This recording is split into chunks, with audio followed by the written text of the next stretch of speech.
मेरा नाम तरुण कुमार है। मैं जमशेदपुर में रहता हूँ और मैंने मास्टर्स ऑफ सोशल वर्क की पढ़ाई की है।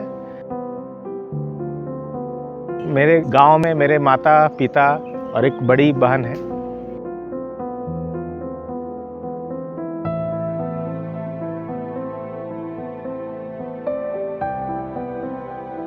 सामाजिक जीवन तो एक बहुत ही चुनौतीपूर्ण जीवन होता है और आर्थिक परेशानियां तो लगी ही रहती है।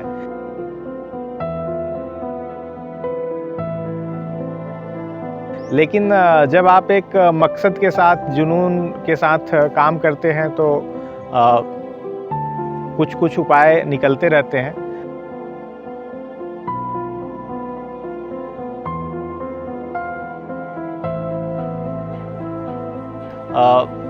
पहले मैं अलग अलग संस्थानों के लिए काम करता था, सामाजिक कार्यों के लिए। वर्तमान समय में मैं अनुवाद का काम करता हूँ और अलग अलग बाल अधिकार के प्रशिक्षण, क्रिएटिव राइटिंग, डॉक्यूमेंटेशन, इन सब चीज़ों पर काम करता हूँ। और जो भी चीज़ें अर्न हो पाती है उन सभी चीज़ों की मदद से ही हम लोग अभी संस्था के लिए जो भी हम लोग काम कर रहे हैं वो कर पा रहे हैं।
कहा जाता है, यौनारंभ से लेकर रजोनिवृत्ति तक महिलाओं के शरीर में कई शारीरिक व मानसिक बदलाव होते हैं। वही माहवारी के दौरान किशोरियों एवं महिलाओं को विशेष ध्यान इसका मेन है, यूज तो करने सब लोग आता है। नॉर्मल नैपकिन में प्लास्टिक होता था और उसको हर महीने खरीदना पड़ता था और नैपकिन को यूज करके उसको फेंकेंगे कहाँ, ये चक्कर था, है ना। उसको मिट्टी में दबाना, उसको जलाना, है ना, ये सब चीज़ें करनी पड़ती थी। तो और उससे कुछ पर्यावरण को भी हानि था उससे। लेकिन इसमें क्या है,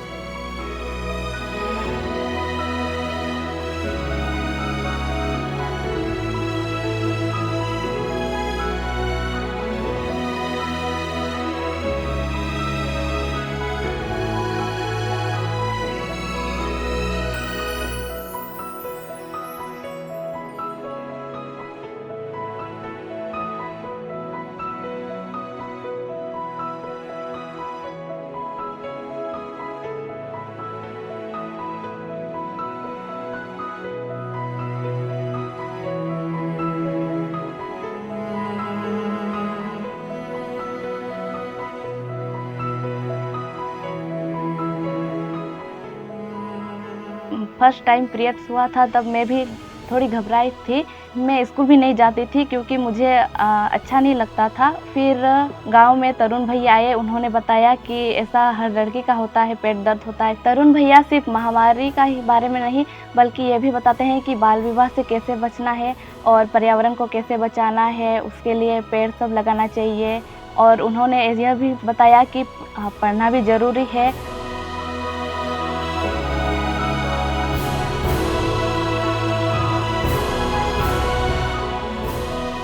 फर्स्ट टाइम जब मेरा पीरियड स्टार्ट हुआ तो मुझे थोड़ा घबराहट होने लगी, क्योंकि मैं खून देखने से बहुत डर जाती थी। सबसे फर्स्ट टाइम तो मैं कपड़ा यूज़ की थी, और कपड़ा यूज़ करने के टाइम मुझे बहुत अजीब सा फील हो रहा था। स्कूल में भी मुझे अजीब सा लगता था कि ना ही किसी से मैं बात करती थी, ना ही मैं बैठने में भी मुझे कंफर्टेबल नहीं लगता था। पता चला गाँव में एक तरुण भैया आए हैं, उसने मुझे बताया कि सैनिटरी पैड यूज़ करना। तो फिर मैंने सैनिटरी पैड जब यूज़ किया तो थोड़ा बहुत कंफर्टेबल लगा, उससे मुझे ठीक लगा। निश्चय नाम से ही आपको पता चल रहा है कि हमने निश्चय कर लिया है कि गांव के जो भी बच्चे हैं उनको इतना कैपेबल बनाना कि वो बच्चे आगे पढ़ लिख करके अपने को समृद्ध बना करके गाँवों की आबो हवा को बदले और गाँवों को अपने दम पर विकास करे। समाज में जितनी भी सामाजिक कुरीतियाँ हैं, बच्चे उसके प्रति जागरूक होकर के उन सामाजिक कुरीतियों को अपने प्रयास से मिटाएं। हमें लगा कि जब हम लोग इतना रिस्क लेकर के बाल विवाह रुकवा सकते हैं, बच्चों को स्कूल जाने के लिए इतना प्रयास कर सकते हैं, तो माहवारी की एक जो प्रक्रिया है जो विश्व की सभी लोगों को जोड़ता है, तो इस पर भी तो अभियान चलाने की ज़रूरत है, इसको भी तो सामान्य बनाने की ज़रूरत है। तो यही एक छोटे से सोच ने हमें प्रेरित किया कि हम लोग इस अभियान को शुरू करें। और अच्छा लगता है कि पिछले 7-8 सालों में हम लोगों ने जो प्रयास किया है, अब वो प्रयास फलीभूत हो गया है। हज़ारों हज़ार बच्चे इस अभियान से जुड़ करके इन बातों को, मूल बातों को सीख चुके हैं। माहवारी जैसे प्रक्रिया पर बात करने में वो शर्माते नहीं हैं, झिझकते नहीं हैं। ऐसा कारवां चल पड़ा है जो समाज को पूरी तरीके से बदल देगा।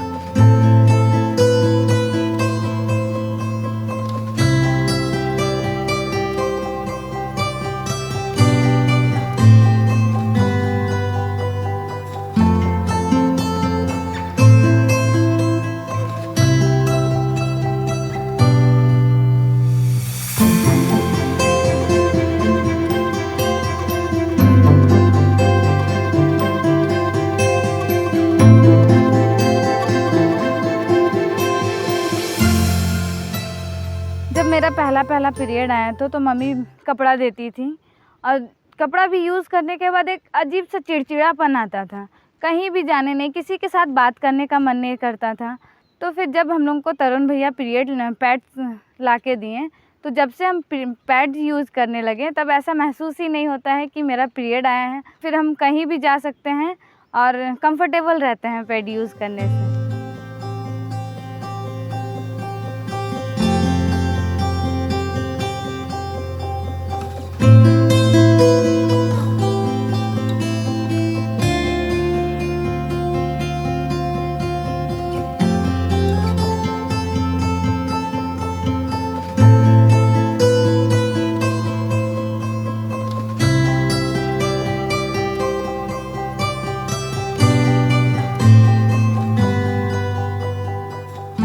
स्त्री की माहवारी उसे प्रकृति के समकक्ष बनाती है, क्योंकि एक स्त्री को ही प्रकृति के बाद जनने का अधिकार होता है।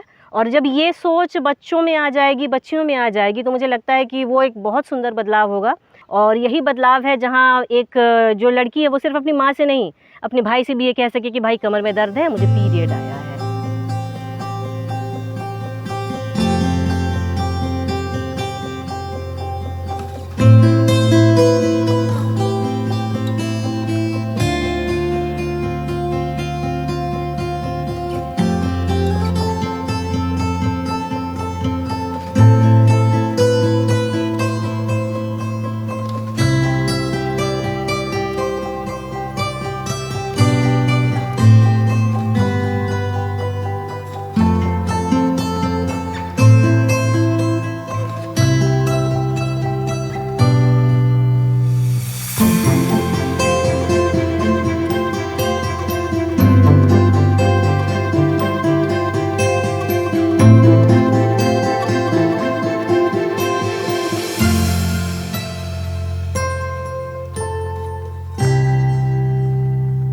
कोविड के समय तो एक ऐसा समय था जिसका याद करके ही मन सिहर जाता है।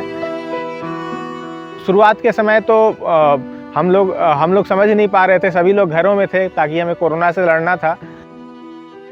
लेकिन कुछ ही दिन गुजरे थे, अलग अलग गांवों से बच्चियों के फ़ोन्स आने लगे कि भैया हम लोगों के पीरियड्स आने वाले हैं, हमें नैपकिन्स नहीं मिल रहे हैं। और ऐसे ऐसे गाँवों से भी बच्चों ने फ़ोन किए जहाँ जिस गाँव में हम लोग पहले मतलब अभियान के तौर पे सीधे तौर पर हम लोग नहीं पहुँचे थे। काफ़ी आर्थिक परेशानियाँ भी थी उस समय, लेकिन हम लोगों ने हिम्मत नहीं हारी। बच्चों के मांग पर हम लोग गांव में वॉलंटियर्स तैयार किए। क्राउड फंडिंग के माध्यम से हम लोगों ने शुरुआत में काफ़ी फंड इकट्ठा करने की कोशिश की और सबसे बेहतरीन बात रहा कि लोगों ने हमारी बात को समझा। अभियान शुरू करने के 24 घंटे के अंदर ही हम लोग के पास 40,000 रुपये का लगभग सहायता मिल गया था। जब समूचे लोग घर में थे, हम लोग कई किलोमीटर्स की यात्रा करके सैनिटरी पैड खोजना मार्केट में, जब दुकान बंद हो, लोगों से खोजना कि कौन बच्चों तक पहुंचाएगा। तो ऐसे ही शुरुआत के काफ़ी महीने निकल गए और लगभग पूर्वी सिंहभूम ज़िले के 150 गाँव के लगभग 10-11 हज़ार बच्चों तक हम लोगों ने सैनिटरी नैपकिन की सहायता पहुंचाई थी। तरुण भैया से मिलने के बाद जब मुझे मालूम चला कि पीरियड्स होते क्या है, तो उनके जानकारी मिलने के बाद और ज़्यादा धीरे धीरे मैं तरुण भैया से मैं मिलती गई, बात करती गई और ज़्यादा मुझे जानकारी मिली कि पीरियड्स के दौरान हमें किस तरह रहना चाहिए, किस तरह अपने चीज़ों को साफ़ सुथरा एवं अपना ध्यान रखना चाहिए। कोरोना महामारी के दौरान भी हमारे तरुण भैया आते थे, पूछते थे कि पैड है या नहीं, तो हमें ला भी देते थे और इनसे हमें बहुत मदद हुई हमारी कि हमारे इतने बड़े कोरोना के कहर में भी हमारे पीरियड्स रुके नहीं और तरुण भैया भी रुके नहीं।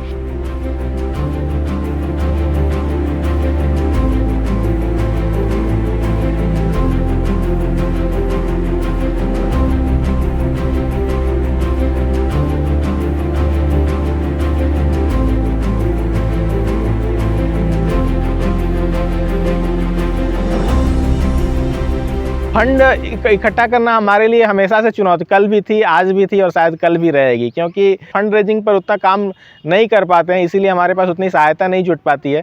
फिलहाल जो हम अनुवाद का काम है, ट्रेनिंग्स वगैरह का काम है और लोगों के द्वारा कभी कभी जो थोड़े बहुत डोनेशंस मिल जाते हैं, उसके माध्यम से ही हम जो चीज़ें जुट पाती हैं उससे ही काम हो पा रहा है। लेकिन हमें काफ़ी तकलीफ़ महसूस होती है कि हम जब इतने बड़े स्तर पर प्रेरणा बना है हमारा अभियान, हज़ारों हज़ार बच्चे हमारे अभियान से जुड़े हैं, लेकिन अब हमें ठोस तरीके से इन सब चीज़ों को आगे ले जाना है ताकि ज़्यादा से ज़्यादा बच्चों को इसका फ़ायदा मिल सके, ज़्यादा से ज़्यादा गाँवों को फ़ायदा मिल सके। लेकिन हमारे पास संसाधनों की बेहद कमी है और इसी कमी से भी हौसला मिलते रहता है कि हमें काम करते जाना है, नए नए रास्ते निकालते जाने हैं और बच्चों के लिए बेहतरी के लिए काम करते जाना है।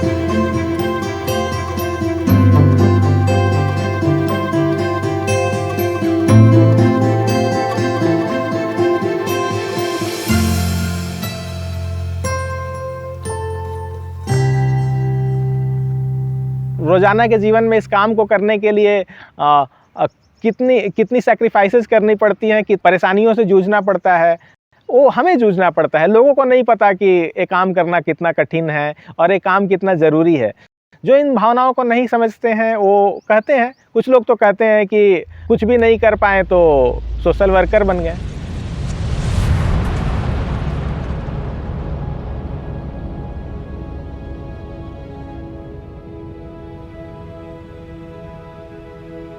हमारा परिवार में बहुत दिक्कत है, मतलब कोरोना काल में क्या करेंगे, काम न धंधा नहीं, मेरा आदमी बहुत बीमार रहते हैं, मेरा का कोई सपोर्ट नहीं मिलता है, न बच्चा लोग को पढ़ाई करना, घर का खाने का क्या करेंगे, घर में चावल खरीदेंगे कि आटा खरीदेंगे, क्या कर सकते हैं, कुछ नहीं, पेट पे का दाना नहीं जाता तो हम लोग पेट कहाँ से खरीदते। लेकिन है हमारा तरुण सर जो है, बहुत बहुत बहुत धन्यवाद है उनको, पेड़ ला के दिया है, मेरा घर के लिए भी दिया, मेरा बस्ती में भी बांटे हैं, सबको दिया है, हम उनको तो ज़िंदगी भर के आभारी रहेंगे।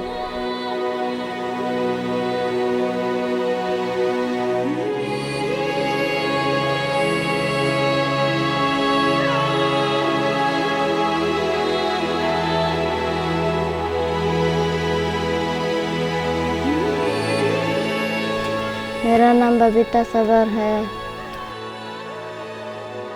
हम लोग खाने पीने का बहुत दिक्कत होता है। हमारे गांव में कोई भी नहीं आता है। हम कोरोना से बच्चों को स्कूल छोड़ दिया। राशन कार्ड भी नहीं मिल रहा था। हम लोगों राशन का बहुत दिक्कत हुआ तो पेट कहाँ से खरीदेंगे। तरुण सर आए यहाँ हमारा यहाँ, उन्होंने पेट दिलाया। तरुण भैया का बहुत बहुत धन्यवाद। 2017 के समय मुझे पहली बार विदेश जाने का मौका मिला था। विदेश मतलब हमारा पड़ोसी देश नेपाल। काठमांडू में एक युवा सम्मेलन था जिसमें मुझे भारत का प्रतिनिधित्व करने का मौका मिला था। 5 दिनों के सम्मेलन में जब हम लोगों ने बात किया, एक दूसरे के भाषा, कल्चर, मुद्दों, इन सब चीज़ों के बारे में हमने जाना, तो हमें पता चला कि भले हम झारखंड में रहते हों या भले अफ्रीका में रहते हों या भले नेपाल में रहते हों या बांग्लादेश में रहते हों, कहीं भी रहते हों, समुदाय के मुद्दे वही हैं। लेकिन जब इस प्लेटफॉर्म पर हम लोग जा करके देखते हैं कि भाई यहाँ पर तो सैकड़ों की संख्या में लोग हैं जो इसी मुहिम पर लगे हुए हैं, तो लगता है कि साहस महसूस होता है कि चले इतनी बड़ी कम्युनिटी है पूरे वर्ल्ड में जो समुदाय के मुद्दों को सुलझाने के लिए काम कर रही है। हमने एक अभियान शुरू किया, gift sanitary pad for rural girls, और उस अभियान के माध्यम से हमने लगभग 5163 लोगों से हमने सैनिटरी पैड कनेक्ट किए। और उन सैनिटरी पैड के माध्यम से हमने स्कूलों में पैड बैंक्स बनाए, जिसके माध्यम से बच्चियों को माहवारी के समय में निःशुल्क पैड लेने की सुविधा मिली स्कूलों में। तो इसके लिए पहली बार हमारा लिम्का बुक ऑफ रिकॉर्ड बना।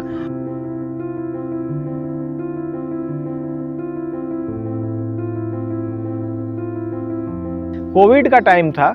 उस आपदा के समय में हम लोगों ने बच्चियों की सहायता करने के लिए लगभग 150 गाँवों में जो हम लोग पहुँचे सैनिटरी पैड पहुँचाने के लिए, लगभग 10,000 से ज़्यादा बच्चियों तक पहुँचे। तो उसके लिए दूसरी बार हमें लिम्का बुक ऑफ रिकॉर्ड में हमारे संस्थान को आने का मौका मिला।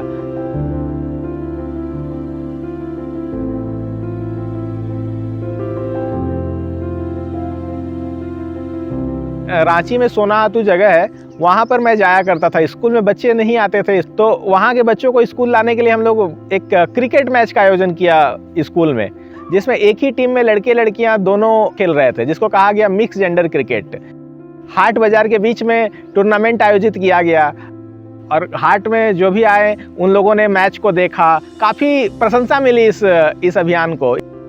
और जब इस अभियान की खबर एक राष्ट्रीय अखबार के माध्यम से पहुंचा उनके पास, तो सचिन तेंदुलकर ने हमारे इस अभियान की तारीफ की और उन्होंने देश भर के महत्वपूर्ण खेल पहलों में उसे चुना। और उसके लिए मुझे सचिन तेंदुलकर के ऑटोग्राफ वाला एक बैट भी हमें मिला, ट्रॉफी मिली।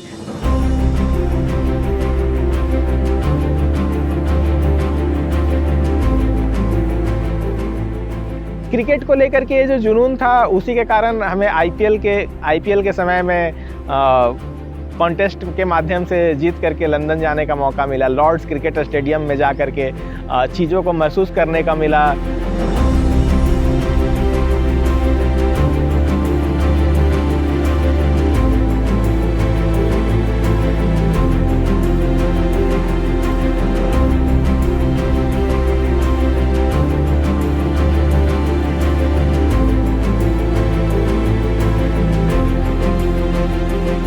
जब हम लोग अभियान चलाते हैं और उनमें सफल होते हैं तो समाज के लिए एक मिसाल बनता है। जैसे हमारा निश्चय के द्वारा शुरू किया गया पैड बैंक, निश्चय के द्वारा शुरू किया गया माहवारी स्वच्छता अभियान, लाइब्रेरी अभियान, gift sanitary pad for rural girls, pad banks in schools, project pad human, एक पैड एक पेड़ कैंपेन और भी कई फेलोशिप्स, वीर शहीद गणेश आंसदा फेलोशिप, ये सभी अभियान हम लोगों ने शुरू किया और समाज को एक सकारात्मक संदेश मिला।